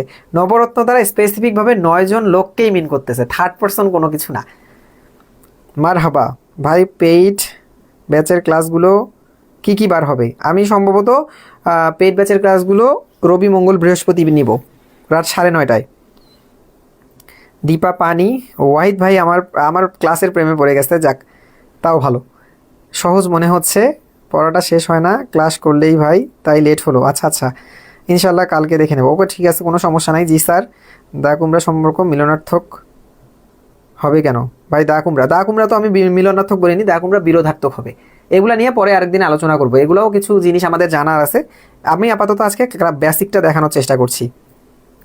ভাগ্যিস স্যারের কথা বলেন নাই। হ্যাঁ সেটাই আমি বললাম পড়তে গিয়ে। ঠিক, জোশ ক্লাস, এত সহজভাবে আগে কখনো পড়িনি। আচ্ছা চলেন আমরা তাহলে পরেরটাতে যাই। এখন আমরা প্রথমে দেখলাম হচ্ছে দ্বিগু কিনা, ঠিক আছে। দ্বিগু কিনা দেখার পরে যদি দ্বিগু হয়ে গেল তো হয়ে গেল, দাগালাম। যদি দ্বিগু না হয় পরক্ষণে আমরা দেখব তৎপুরুষ কিনা। এই তৎপুরুষ করতে গেলে আমাদের একটু আপুদের মন খারাপ হয়ে যায়, কারণ এখানে আমি বলি যে আপুদেরকে পুরুষে ভক্তি করতে হবে। অর্থাৎ যারা আপনাদের বয়ফ্রেন্ড থাক বা হচ্ছে বাপ থাক বা স্বামী থাক, অবশ্যই অবশ্যই অবশ্যই পুরুষে ভক্তি করতে হবে। এটা আপনাদের মানতেই হবে। এটা না মানলে আপনি সমাস, তৎপুরুষ সমাসে ভালো করতে পারবেন না। কেন? কারণ তৎপুরুষ সমাস মানে পুরুষে ভক্তি, আপনি এখানে পুরুষে ভক্তি করতে হবে। পুরুষে ভক্তি, পুরুষে ভক্তি অর্থাৎ তৎপুরুষ যে সমাস আছে সেখানে বিভক্তির ব্যাপার স্যাপার থাকবে। কোথায় থাকবে? ব্যাস বাক্যে থাকবে, ব্যাস বাক্যে। ওকে, ব্যাস বাক্যে। এই একটা মাত্র সমাস যেটা সমস্ত পদ দেখা মাত্র না পড়ে আপনি একটু ব্যাস বাক্য সহ পড়বেন। কারণ তৎপুরুষ সমাসের যে 9 প্রকার আছে, অর্থাৎ প্রথমা তৎপুরুষ, দ্বিতীয় তৎপুরুষ, তৃতীয় তৎপুরুষ, এগুলো জানতে গেলে আপনাকে ব্যাস বাক্য করতে হবে, যে এটা কোনটা দ্বারা দিয়ে কর্তৃক দিয়ে হয়েছে, কোনটা মানে হতে থেকে চেয়ে দিয়ে করেছে, কোনটা হচ্ছে তে এ অন্তস্তি অ দিয়ে হয়েছে। এই একমাত্র সমাস পড়ার সময় ব্যাস বাক্য সহ পড়বেন, তাহলে আপনি কোন তৎপুরুষ সমাস সেটাও আপনি জানতে পারবেন। আর পুরুষে ভক্তি কেন বললাম? এটার ব্যাস বাক্যে সবসময় কি থাকবে? বিভক্তি থাকবে। আমি যেমন বললাম হচ্ছে পুষ্প সৌরভ, আমি বললাম পুষ্প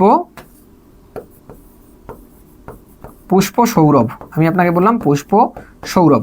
ওকে, পুষ্প সৌরভ বলার সাথে সাথে মনের মধ্যে কি আসতেছে? কোনো একটা কিছু সৌরভ আসতেছে। কিসের সৌরভ? পুষ্প সৌরভ বলা মাত্রই আপনি কিন্তু ফুলের গন্ধের কথা চিন্তা করতেছেন মনে মনে। আপনার কি মানে সরি, আমি পুষ্প সৌরভ এখানে কেন লিখলাম? আমি কি লিখবো এখানে? তৎপুরুষ সমাস না? তৎপুরুষ সমাসের উদাহরণ আমি লিখবো হচ্ছে আপনার কয়েকটা উদাহরণ। কি কি লেখা যায়? তো ভৌভ্রী, তৎপুরুষ,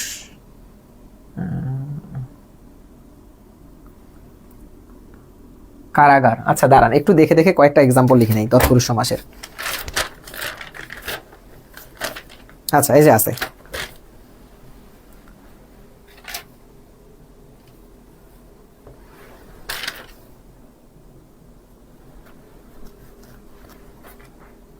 হ্যাঁ ঠিক ছিল, পুষ্প সজ্জিত, পুষ্প সৌরভ লিখেছি আমি, পুষ্প সজ্জিত, পুষ্প সজ্জিত।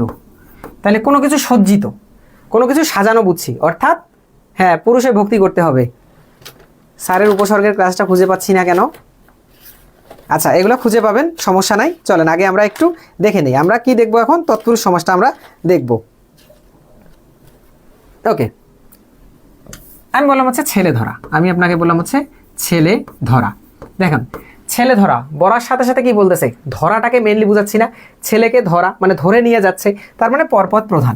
এখন পরপদ প্রধান কোন কোন সমাসের, হয় তৎপুরুষ, না হলে কর্মধারা, না হলে দ্বিগু।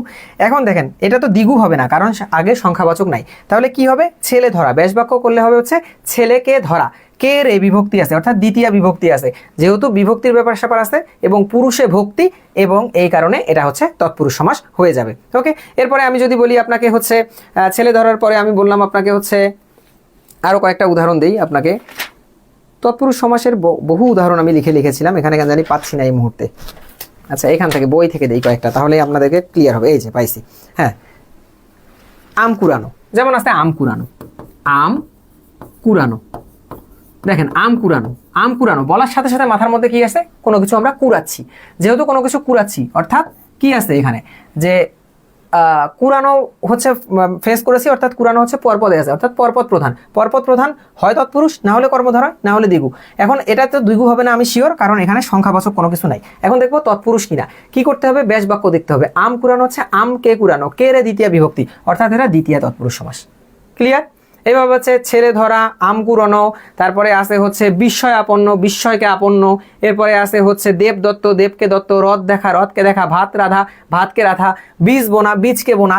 এইভাবে করে যতগুলো আপনি পাবেন যেগুলোর সাথে ইয়ে করা আছে, মানে সব বিভক্তির ব্যাপার স্যাপার আছে, সেগুলো হচ্ছে তৎপুরুষ। কিন্তু তৎপুরুষটাকে এইভাবে করে ডিটেক্ট করার চেয়ে অবশ্যই এবং অবশ্যই এটার ব্যাস বাক্য পড়তে হবে, কারণ ব্যাস বাক্য থেকে কোনটা কোন তৎপুরুষ সমাস সেটা জানতে হয়। এই জন্য এটা শর্টকাটের চেয়ে আপনি ব্যাস বাক্যটা ভালো করে পড়বেন, তাহলে বেশি ইফেক্টিভ হবে। ওকে, এবং লাস্টলি দেখবো আমরা কর্মধারয় সমাস। কর্মধারয় সমাসটা খুবই ইজি। প্রথম কথা হচ্ছে 1 নাম্বার নিয়ম, কর্মধারয় সমাসের যদি তৎপুরুষ বা দ্বিগু না হয় তাহলে সেটা কর্মধারয় সমাস, শেষ। কর্মধারয় সমাস কয়েকটা ওয়েতে শেখা যায়, কয়েকটা ওয়েতে কর্মধারয় সমাস পারা যায়, দেখতে পারা যায় বা ডিটেক্ট করতে পারা যায়। প্রথম যে ওয়েটা হচ্ছে সেটা হচ্ছে বিশেষণ প্লাস পরপদ, বিশেষণ প্লাস পরপদ, পরপদ, বিশেষণ প্লাস পরপদ। অর্থাৎ সাধারণ যে তৎপুরুষ সমাসগুলো আছে এটার পূর্বপদটা সাধারণত বিশেষণ হয়, যেমন আমি বললাম নীলপদ্ম বা কালো আকাশ আমি বললাম, ঠিক আছে, অথবা আমি বললাম হচ্ছে সিংহ পুরুষ, অথবা আমি বললাম তুষার শুভ্র। এখন দেখেন আমি যখন হচ্ছে সিংহ পুরুষ বলবো, সিংহ পুরুষ, সিংহ পুরুষ মানে এমন একটা পুরুষ বোঝাচ্ছেন না যেটাতে খুব সিংহের মতো শক্তি আছে, এরকম একটা মনের মধ্যে চিন্তা আসতেছে না, আলটিমেটলি পুরুষের চিন্তাই তো আসতেছে, তার মানে এটা হচ্ছে পরপদ প্রধান। এখন পরপদ প্রধান তো 3টা সমাস, হয় তৎপুরুষ, না হলে কর্মধারয়, না হলে দ্বিগু। এটা পূর্বপদে সংখ্যাবাচক কোনো কিছু নাই, তার মানে এটা কখনোই কি হবে না, দ্বিগু সমাস হবে না। এখন সিংহ পুরুষ, সিংহের ন্যায় পুরুষ, এখানে তো হচ্ছে সিংহ কে পুরুষ বা সিংহ দ্বারা পুরুষ, কোনো বিভক্তির ব্যাপার আসতেছে না, তার মানে এটা তৎপুরুষও হবে না। আমি বলেছিলাম প্রথমে বিশেষণ প্লাস পরপদ হবে। দেখেন সিংহ পুরুষ, পুরুষটা কেমন, পুরুষটা সিংহের মতো, অর্থাৎ মানে পরপদের আগে একটা বিশেষণ আছে, বিশেষণ প্লাস পরপদ যদি হয় তাহলে সেটা হবে হচ্ছে অবশ্যই এবং অবশ্যই কর্মধারায়। আমি বললাম নীল পদ্ম, আমি আপনাকে বললাম হচ্ছে নীল পদ্ম। এখন দেখেন পদ্মটা কেমন, পদ্মটা নীল, অতএব এটা হচ্ছে আমাদের কর্মধারয় সমাস। আমি বললাম ঝালমুড়ি, আমি বললাম ঝালমুড়ি, দেখেন ঝালমুড়ি, মুড়িটা কেমন ভাইয়া, মুড়িটা হচ্ছে ঝাল, অতএব অবশ্যই এবং অবশ্যই এটা কি সমাস, কর্মধারয় সমাস। আমি বললাম হচ্ছে লোহিত রক্ত, আমি বললাম হচ্ছে লোহিত রক্ত, রক্ত কেমন, রক্ত হচ্ছে লোহিত, তার মানে এটা অবশ্যই কর্মধারয় সমাস। আমি বললাম তুষার শুভ্র, আমি বললাম হচ্ছে তুষার শুভ্র, তুষার শুভ্র, তো তুষার শুভ্র, শুভ্র কেমন, তুষারের মতো, তার মানে অবশ্যই এবং অবশ্যই এখানে বিশেষণ প্লাস পরপদ রয়েছে, তার মানে এটা হচ্ছে কর্মধারয় সমাস, শেষ। কর্মধারয় সমাসের আরেকটা ইস্যু আছে, সেটা হচ্ছে কর্মধারয় সমাস, কোনো কোনো কর্মধারয় সমাস সমস্ত পদ দেখা মাত্র যাওয়া যায় না, বোঝা যায় না, কিন্তু এটার হচ্ছে ব্যাস বাক্য দেখে বোঝা যায়। যেমন ব্যাস বাক্যে যদি সাপেক্ষ সর্বনাম থাকে তাহলে সেটা হচ্ছে কর্মধারয় সমাস হয়, যেমন যে, সে, যিনি, তিনি, যে, তে, যেমন তেমন, এরকম। যেমন আমরা জানি কাঁচা মিঠা, কাঁচা মিঠা, যা কাঁচা তাই মিঠা, এই যে যা তা আছে সাপেক্ষ সর্বনাম আছে, তার মানে এটা কর্মধারয় সমাস। আমি বললাম জজ সাহেব, যিনি জজ তিনি সাহেব, জজ সাহেব, কর্মধারয় সমাসের উদাহরণ। তার মানে এখানে হচ্ছে যদি সাপেক্ষ সর্বনাম যদি পাই তাহলেও সেটা সমাস, সাপেক্ষ সর্বনাম পেলেও সেটা কর্মধারয় সমাসের উদাহরণ। ওকে, এই হচ্ছে, এগুলো হচ্ছে বেসিক। হ্যাঁ, এটার ডিটেল একটু আছে যেগুলো আমরা পরবর্তী 2টা ক্লাস নিলে সেখানে আমরা আলোচনা করব। হ্যাঁ, ওকে, তাহলে আমরা এখন পর্যন্ত যেটা দেখলাম সেটা হচ্ছে দ্বন্দ্ব, বহুব্রীহি, তারপরে তৎপুরুষ, কর্মধারায় এবং দ্বিগু। ম্যাজিক্যাল ওয়েতে শুধুমাত্র অব্যয়ীভাবটা দেখে আসবো, একটা কথা বলবো, অব্যয়ীভাব শেষ। অব্যয়ীভাব, অব্যয়ীভাব, অব্যয়ীভাব সমাস আপনারা শুধুমাত্র মনে রাখবেন, প্রাদি সমাস কিছু আছে, প্রাদি সমাসগুলো মুখস্থ করতে হয়। প্রাদি সমাস এবং অনা, বেবি নিশনা, আপনার একটা বান্ধবী আছে অনা, ঠিক আছে, এখানে হচ্ছে যিনি দীপ্ত তিনি অলরাউন্ডার, স্যার কর্মধারা সমাস। ওরে বাপরে বাপ এই যে এখানে নিশা আপু আছে, আমি নিশা আপুকে বললাম ও নিশা বেবি নিস না, হ্যাঁ ওইটা না বলে আমি বলবো কি, আমরা বলবো হচ্ছে অ অনা বেবি নিস না। আমরা কি বলবো, আমরা বলবো অ অনা বেবি নিস না। এই একটা কথা যদি মনে রাখিস তাহলে আমাদের অব্যয়ভাব সমাস শেষ। আমরা কি মনে রাখবো, অ অনা বেবি নিস না, অ অনা, অ অনা বেবি নিস না, বেবি নিস না, অ অনা বেবি নিস না। এই উপসর্গগুলা বাদ দিয়ে, এই উপসর্গ এগুলা কি, এগুলো হচ্ছে উপসর্গ, উপসর্গ। এই উপসর্গগুলো বাদ দিয়ে অন্য কোনো উপসর্গ দিয়ে যদি কোনো সমস্ত পদ শুরু হয় তাহলে সেটাকে বলবো আমরা অব্যয়ভাব সমাস। কি বলবো, অব্যয়ভাব সমাস বলবো। ক্লিয়ার? যেমন আমি কি বলবো, আমি বললাম হচ্ছে প্রতিদিন, প্রতিদিন, প্রতিদিন। দেখেন প্রতিদিন সমস্ত পদ। আর প্রতিদিন কি, অ অনা বেবি নিস না, এগুলা কিছু আছে মানে অ অনা অথবা বে অথবা বি অথবা নি অথবা স অথবা না, এগুলো একটা উপসর্গ আছে নাই।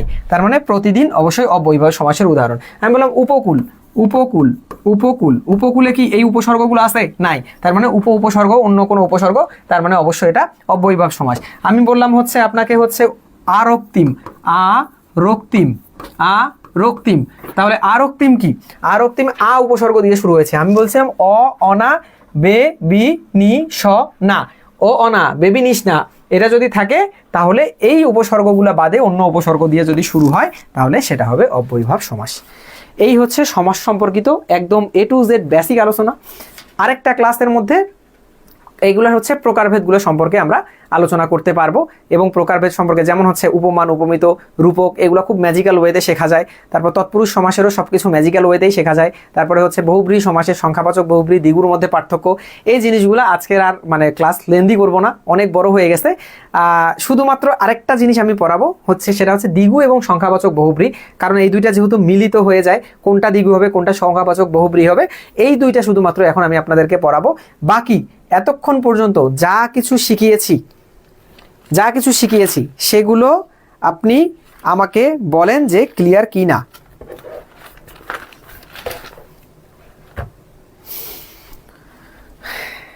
এই অব্যয়ভাব সমাসের কয়েকটা রুলস আছে, এগুলা আসলে ডিটেল ক্লাস করালে অনেক কিছুই বলা যায়। আমি আজকে আপনাদেরকে বললাম যেগুলো আমি আজকে পড়াবো সেগুলো মোটামুটিভাবে আপনারা 80 to 85% সমাসে কাজে লাগাইতে পারবেন।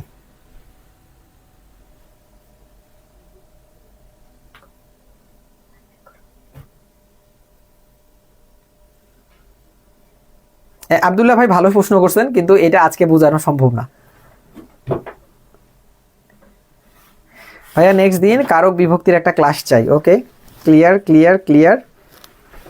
তাহলে আপনারা মনে রাখবেন ও না বেবি নিস না, ঠিক আছে? ওনাকে নিষেধ করবেন বেবি নিতে।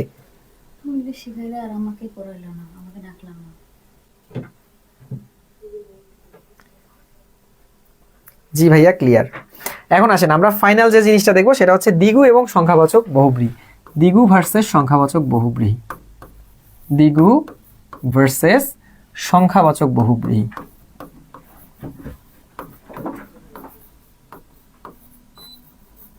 সংখ্যাবাচক বহুব্রীহি, দ্বিগু ভার্সেস সংখ্যাবাচক বহুব্রীহি। অর্থাৎ আপনারা যেই গঠনটাতেই দেখবেন, যে গঠনটাতে দেখবেন হচ্ছে সংখ্যা প্লাস পরপদ, সংখ্যা প্লাস পরপদ, এটা কখনো কখনো দ্বিগু হবে, কখনো কখনো সংখ্যাবাচক বহুব্রীহি হবে। এখন কখন কোনটা হবে, কখন সংখ্যাবাচক বহুব্রীহি হবে আর কখন হচ্ছে দ্বিগু হবে, চলেন সেইটা একটু জেনে নেই।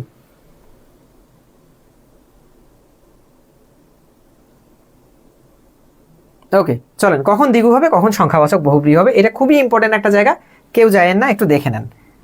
আমি কয়েকটা আগে উদাহরণ লিখি। দোতলা, দোনলা, এরপরে আমি লিখব হচ্ছে আপনার ত্রিভুজ, ত্রিশূল, তারপরে লিখব হচ্ছে আপনার চৌকাঠ, চৌকাঠ, পঞ্চনদ, ষড়ঋতু, ষড়ঋতু, এরপরে লিখব হচ্ছে সেতার, সেতার, এরপরে লিখবো হচ্ছে 12 হাতি, 12 হাতি, এবং লাস্টে অষ্টধাতু, অষ্টধাতু। দেখেন বেশ কয়েকটা এক্সাম্পল লিখেছি, এগুলা কোনোটা দ্বিগু সমাস, কোনোটা সংখ্যাবাচক বহুব্রীহি সমাস। দুইটারই গঠন কেমন? সংখ্যা প্লাস পরপদ, অর্থাৎ সামনের দিকে সংখ্যা আছে, তারপর পরপদ আছে। দো তলা, দো নলা, ত্রিতে এসে এগুলা চৌচতু, পঞ্চ, স্বর, এগুলো হচ্ছে সব শর্টকাট ফর্ম। তাহলে সবগুলোই তো সংখ্যা প্লাস পরপদ। তাহলে আমি কিভাবে বুঝবো এটা কি দ্বিগু সমাস নাকি সংখ্যাবাচক বহুব্রীহি? এইটার জন্য একটাই কথা মনে রাখবেন, কাজ শেষ। একটাই কথা মনে রাখবেন, যতগুলো সংখ্যা জিনিস ততগুলো, সংখ্যা যত জিনিস তত, সংখ্যা যত জিনিস তত, জিনিস তত সমান সমান দ্বিগু, দ্বিগু। সংখ্যা যত জিনিস তত সমান সমান দ্বিগু। আর আরেকটা কথা মনে রাখবেন যে সংখ্যা যতই হোক, সংখ্যা যতই হোক, সংখ্যা যতই হোক, জিনিস একটা, জিনিস একটা সমান সমান সংখ্যাবাচক বহুব্রীহি, সংখ্যাবাচক বহুব্রীহি, বহুব্রীহি। সংখ্যা যত জিনিস তত দ্বিগু সমাস, সংখ্যা যতই হোক জিনিস একটা, সংখ্যাবাচক বহুব্রীহি। কিভাবে? আমি বললাম দোতলা, কথাটা বললাম। এখন দোতলা দ্বারা আমি একটা ঘর বুঝি যেখানে দুইটা তালা আছে। একদম ক্লিয়ারলি শোনেন, আমি একটাই ঘর বুঝি কিন্তু যেটাতে দুইটা তালা আছে, স্পেসিফিকভাবে দুইটা তালা আছে। 3 তালা যদি বলি, আমি স্পেসিফিকভাবে বুঝবো এমন একটা ঘর যেখানে 3টা তালা আছে, এমন একটা বাড়ি যেখানে 3টা তালা আছে। তার মানে এই যে দোতলা, তলাটা এখানে ইম্পর্টেন্ট, এবং দোতলাতে দুইটাই তলা থাকবে। জিনিস জয়টা, তলা আছে তয়টা, জয়টা তলার কথা বলা হয়েছে, তয়টা তলা আছে। তার মানে জিনিস যতগুলো, সরি সংখ্যা যতগুলো, তলাও ততগুলো, বা জিনিসও ততগুলো। আর আমরা জানি সংখ্যা যত জিনিস তত যদি হয় তাহলে সেটা হবে দ্বিগু সমাস। তার মানে এই দোতলা এটা অবশ্যই এবং অবশ্যই হবে দ্বিগু সমাস, দ্বিগু। এখন আসি আমরা দোনলা। দোনলা কি দ্বিগু সমাস নাকি সংখ্যাবাচক বহুব্রীহি সমাস? এখন দোনলা বলতে আপনি বলতে পারেন ভাইয়া 2 নলযুক্ত যে কোনো কিছুই তো দোনলা হতে পারে, কিন্তু আসলে 2 নলযুক্ত যে কোনো কিছুই দোনলা নয়। বরং আপনারা দেখেছেন না বাংলা মুভির মধ্যে চৌধুরী সাহেব রাগ হলে একটা বন্দুক নিয়ে আসে, ইয়া থেকে খুলে, ওই বন্দুকটার মধ্যে কিন্তু 2 নল আছে, 2টা নল। এটাকে বলা হয় হচ্ছে শর্ট গান। এই শর্ট গানকে স্পেসিফিকভাবে বলা হয় দোনলা বন্দুক, অন্য কোনো বন্দুককে কিন্তু দোনলা বলা হয় না। স্পেসিফিকভাবে ওই শর্ট গানকে, ওই 2 নলওয়ালা মানে বন্দুকটাকেই বলা হয় দোনলা। ওকে, তার মানে দোনলা দ্বারা 2 নলযুক্ত অন্য যে কোনো কিছুকে বোঝায় না, অর্থাৎ 2টা নল থাকলেই সেটাকে দোনলা বলা যাবে না। স্পেসিফিকভাবে ওই বন্দুকটার নামই দোনলা।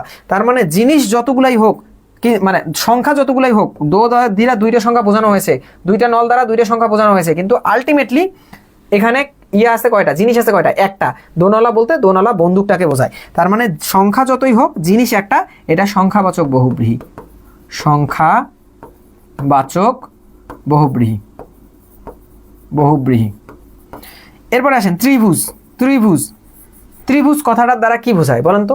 ত্রিভুজ বলা মাত্র আমাদের মনের মধ্যে এই ক্ষেত্রটা আসে না? তার মানে 3টা ভুজ দ্বারা একটা মাত্র সীমাবদ্ধ ক্ষেত্রকেই আমরা বোঝাই ত্রিভুজ। এখন ত্রিভুজ বলতে তো 3টা ভুজ বোঝায়, তাহলে এরকম এরকম এরকম, এটাও তো সেই হিসেবে ত্রিভুজ হওয়ার কথা। এরকম এরকম এরকম 3টা ভুজ আছে, এটাও তো ত্রিভুজ হওয়ার কথা, কিন্তু না, এইগুলা না বোঝায়, বরং একটা মাত্র ক্ষেত্রকে বোঝায় হচ্ছে ত্রিভুজ। স্পেসিফিকভাবে এই জিনিসটাকে বোঝায় ত্রিভুজ। তার মানে সংখ্যা যদিও 3 লেখা আছে, জিনিস বুঝতে পারতেছি আমরা একটাকে, একটা ভুজকে আমরা বুঝতে পারতেছি। তার মানে ত্রিভুজ অবশ্যই এবং অবশ্যই যতগুলোই সংখ্যা হোক না কেন, জিনিস একটা, সংখ্যাবাচক বহুব্রীহি।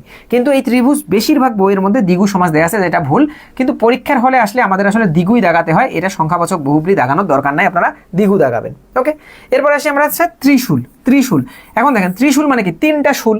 এখন এইটা, এইটা, তারপর হচ্ছে এইটা, এটা তো ত্রিশূল হয়। তারপরে আমি আপনাকে বললাম হচ্ছে এইভাবে, এইভাবে, তারপর হচ্ছে এইভাবে, এটাও তো একটা ত্রিশূল হয়, তাই না? 3টা শূল। কিন্তু দেখেন ত্রিশূল বলতে আসলে এগুলা কোনো কিছুকে না বোঝায়, বরং শিবের হাতের যে এরকম অস্ত্রটা আছে এটাকে বোঝায়। তার মানে সংখ্যা যতগুলোই হোক জিনিস একটাকে বোঝাচ্ছে। যেহেতু ত্রিশূল দ্বারা শিবের হাতের যন্ত্রটাকে বোঝানো হয়, তার মানে ত্রিশূল হচ্ছে অবশ্যই সংখ্যাবাচক বহুব্রীহি। এরপর আসে চৌকাঠ। চৌকাঠ মানে কি বলেন তো? চৌকাঠ মানে কি? 4টা কাঠ যুক্ত সবকিছুকে চৌকাঠ বলা হয়। তাহলে সেই হিসাবে তো 4 কাঠ দিয়ে যদি আমি একটা টেবিল বানাই সেটাও চৌকাঠ হবে, একটা চেয়ার বানালে সেটাও চৌকাঠ হবে। চৌকাঠ বলতে আলটিমেটলি আমাদের এই যে দরজার বাইরের সাইডের যে ইয়েটা আছে না, বর্ডারটা আছে, এটাকে বোঝানো হয় চৌকাঠ। তো যেহেতু স্পেসিফিকভাবে একটা জিনিসকে বোঝানো হয়, সংখ্যা যতই হোক জিনিস একটা, তার মানে চৌকাঠ সংখ্যাবাচক বহুব্রীহি। আমি বললাম পঞ্চনদ, পঞ্চনদ দ্বারা কি বোঝানো হয়? 5টা নদকে বোঝানো হয়, তার মানে সংখ্যা যত জিনিসও তত, দ্বিগু সমাস। ষড়ঋতু, ষড়ঋতু দ্বারা কি বোঝানো হয়? 6টা ঋতুকে স্পেসিফিকভাবে বোঝানো হচ্ছে, তার মানে জিনিস জয়টা, ঋতু সংখ্যা জয়টা, ঋতুও তো এটা, তার মানে অবশ্যই অবশ্যই দ্বিগু সমাস। এরপরে সেতার, সেতার মানে কি? 3 তারের সমাহার। কিন্তু 3টা তার যুক্ত কি যে কোনো কিছুকেই আমরা সেতার বলবো? 3 তার যুক্ত যে কোনো কিছুকেই, কারেন্টের লাইনের আমি একটা সুইচের মধ্যে 3টা তার লাগাইছি, সেটাও কি সেতার? না, এটা স্পেসিফিকভাবে একটা বাদ্যযন্ত্র বোঝানো হয়। তার মানে জিনিস যতগুলাই হোক না কেন, মানে সংখ্যা যতগুলাই হোক না কেন, জিনিস মাত্র একটা, অবশ্যই সংখ্যাবাচক বহুব্রীহি। 12 হাতি, 12 হাতি মানে কি? 12 হাত পরিমাণ যে কোনো কিছুই হতে পারে, তাই না? তাহলে 12 হাত পরিমাণ যে কোনো কিছুকেই কি আসলে 12 হাতি বলে? না, স্পেসিফিকভাবে সারিকে বলা হয় 12 হাতি। তার মানে সংখ্যা যতগুলাই হোক না কেন, জিনিস একটা, অবশ্যই এবং অবশ্যই সংখ্যাবাচক বহুব্রীহি। এরপরে অষ্টধাতু, অষ্টধাতু দ্বারা কোনো একটা ধাতুকে বোঝায় না, বরং 8টা ধাতুকেই বোঝায়, তার মানে সংখ্যা যতগুলা জিনিসও ততগুলো, তার মানে এটা অবশ্যই দ্বিগু সমাস। ক্লিয়ার? তাহলে দ্বিগু এবং সংখ্যাবাচক বহুব্রীহির মধ্যে যখনই আমাদের ঝামেলা হবে, আমরা মনে রাখবো সংখ্যা যত জিনিস তত দ্বিগু, অর্থাৎ জয়টা সংখ্যা থাকবে তয়টাই যদি জিনিস বোঝায় তাহলে সেটা দ্বিগু হবে, আর সংখ্যা যতই হোক না কেন জিনিস যদি একটা হয় তাহলে সেটা সংখ্যাবাচক বহুব্রীহি। এই হচ্ছে সমাসের A to Z বেসিক আলোচনা। এগুলোর বাইরে প্রকারভেদগুলো নিয়ে আলোচনা করার মতো বেশ কিছু জিনিস রয়েছে, কিন্তু আজকে আমরা এগুলা নিয়ে আলোচনা করলে মাথার উপর দিয়ে সব যাবে। হোপফুলি আজকের জিনিসগুলো যতটুকু আলোচনা করেছি, অনেক কিছুই আলোচনা করেছি, মাথায় ঢুকায় দেওয়ার চেষ্টা করেছি আপনাদের। এখন আপনারা প্র্যাকটিস যদি করেন তাহলে দেখবেন যে অনেকটাই সহজ হয়ে গিয়েছে, বাট সব কিছু এগুলার আওতায় আসবে না, আবারও বলে রাখছি। এখন আপনারা আমাকে মন খুলে বলতে পারেন কি বলতে চান। ক্লাস কেমন লাগলো? ক্লাস করে উপকৃত হলেন কি না? সব কিছু এখন আমাকে একটু বলেন। আর আবারও বলছি আমি যে আমাদের ক্লাসটা এই নভেম্বর মাস থেকে কিন্তু আমার এই ইয়ার ক্লাসটা শুরু হবে। আপনারা চাইলে এটাতে কিন্তু অ্যাটেন্ড করতে পারেন। GK plus Bangla plus GK job math group, sorry job,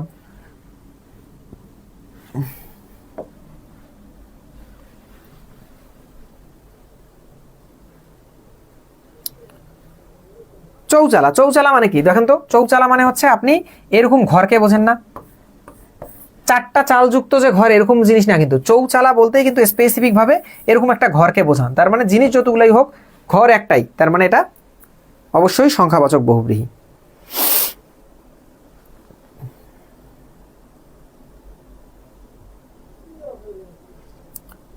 প্রকারভেদ ক্লাসও চাই, তাহলে পেইড ব্যাচে চলে আসতে হবে।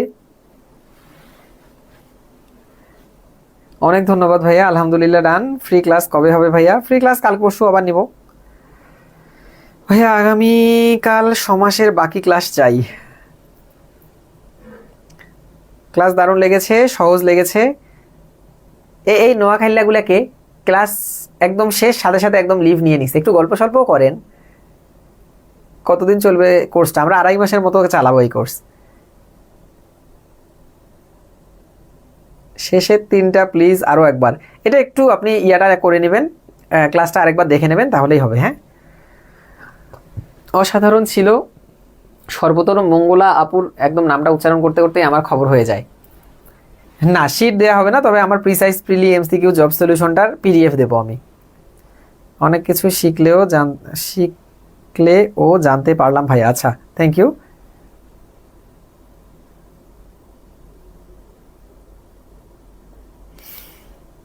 ভাই, আপনি জিনিয়াস। আরে বাপরে বাপ।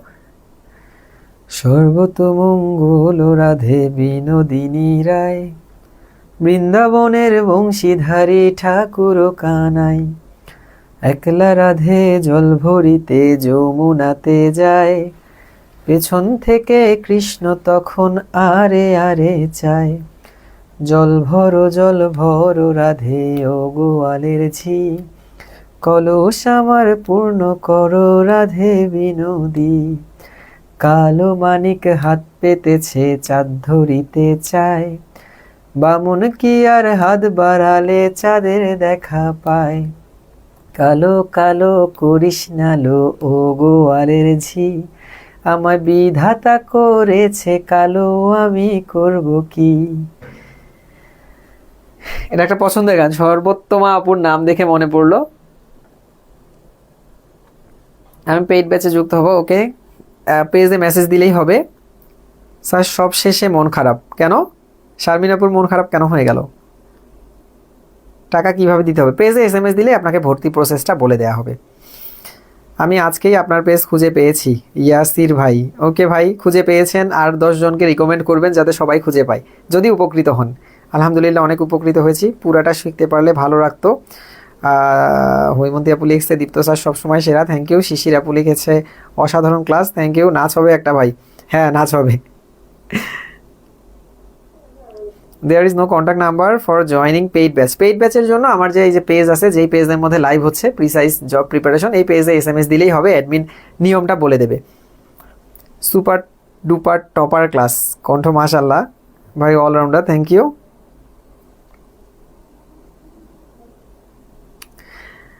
ওকে, যারা এখন পর্যন্ত আছেন তারা আসলে ওই যে খাওয়া দাওয়ার পরে যাই এরকম ক্যাটাগরির না, আমার সাথে গল্প করার জন্যই আসতেন আপনারা, থ্যাংক ইউ সো মাচ। অনেকক্ষণ গল্প সল্প হয়েছে, ক্লাসও হয়েছে। আমার মনে হয় যে আপনারা আজকে থেকে মোটামুটিভাবে একটু দেখা মাত্র অনেকগুলো সমাসই ডিটেক্ট করতে পারবেন। হ্যাঁ, স্যারের সাথে একদিন ডুয়েট গান গাইতে ইচ্ছে করলো গান শুনে। আপনি চলে আসেন একদিন, একসাথে ক্লাস নিয়ে গান গাবনে। ওয়াহিদ ইসলাম, শরীফ ভাই ভিক্টোরি দেখাইছে, সম্ভবত শরীফ ভাই A+ পেয়েছে। বলছি আমার ফ্রেন্ডকে এই পেজের কথা, থ্যাংক ইউ। যারা পারবেন আমাদের পেজের যে ভিডিওগুলো আছে এগুলো একটু শেয়ার করে দেবেন, তাহলে একটু পেজটা স্প্রেড হবে। অবশ্য খুব অল্প দিনেই আমাদের পেজটা অনেক ভালো রেসপন্স, কারণ এই কয়েকদিন আগেই আমি শুরু করেছি পেজটা, ধরেন কতদিন হবে, আর 1 বছরও হয়নি। তো তাতেই আমাদের এখন প্রায় পেজের মেম্বার 120K প্লাস, 120,000 প্লাস, মানে হচ্ছে 1,20,000 প্লাস মেম্বার। তো এটা একটা হিউজ অ্যাচিভমেন্ট আমার মনে হয়। থ্যাংক ইউ ভাইয়া, মন ভালো হয়ে গেল, থ্যাংক ইউ। অসাধারণ মাশাল্লাহ কণ্ঠ। রংপুরিয়ান, আচ্ছা ইয়াসির ভাইও রংপুরিয়ান। হেডমাস্টার এক্সাম কবে হতে পারে? ডিসেম্বর নাগাদ হতে পারে। গান হবে মাঝে মাঝে, শিওর হবে, গান নাচ অভিনয় সব কিছু হবে। এত বেশি সিরিয়াস হওয়া যাবে না যে দুনিয়া থেকে একদম সব কিছু হাওয়া হয়ে যাবে, এরকম না। পড়াশোনা করবেন, একটু চিল থাকবেন, ভালো থাকবেন, ইবাদত বন্দেগী করবেন, সব কিছু করবেন, মনটা ভালো থাকবে। একাই এক নাগারে একদম শুধু পড়াশোনা নিয়ে, বেশি সিরিয়াস পড়াশোনা নিয়ে সারাদিন চিন্তা ভাবনা এগুলো করতে থাকলে দেখবেন ফ্রাস্ট্রেটেড হয়ে গেছেন। একজনের রিকমেন্ডেশনে আপনার পেজটা পাইছি, এখন আমি অন্যদের রিকমেন্ড করি। নাহিদ ভাই, থ্যাংক ইউ সো মাচ।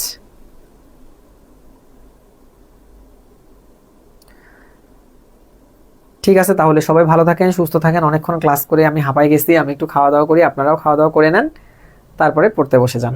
আর পারলে আজকে সমাস অধ্যায়টা একটু পড়ার চেষ্টা করেন নিজেরা, দেখবেন যে ভালো লাগছে। আল্লাহ হাফেজ, আসসালামু আলাইকুম।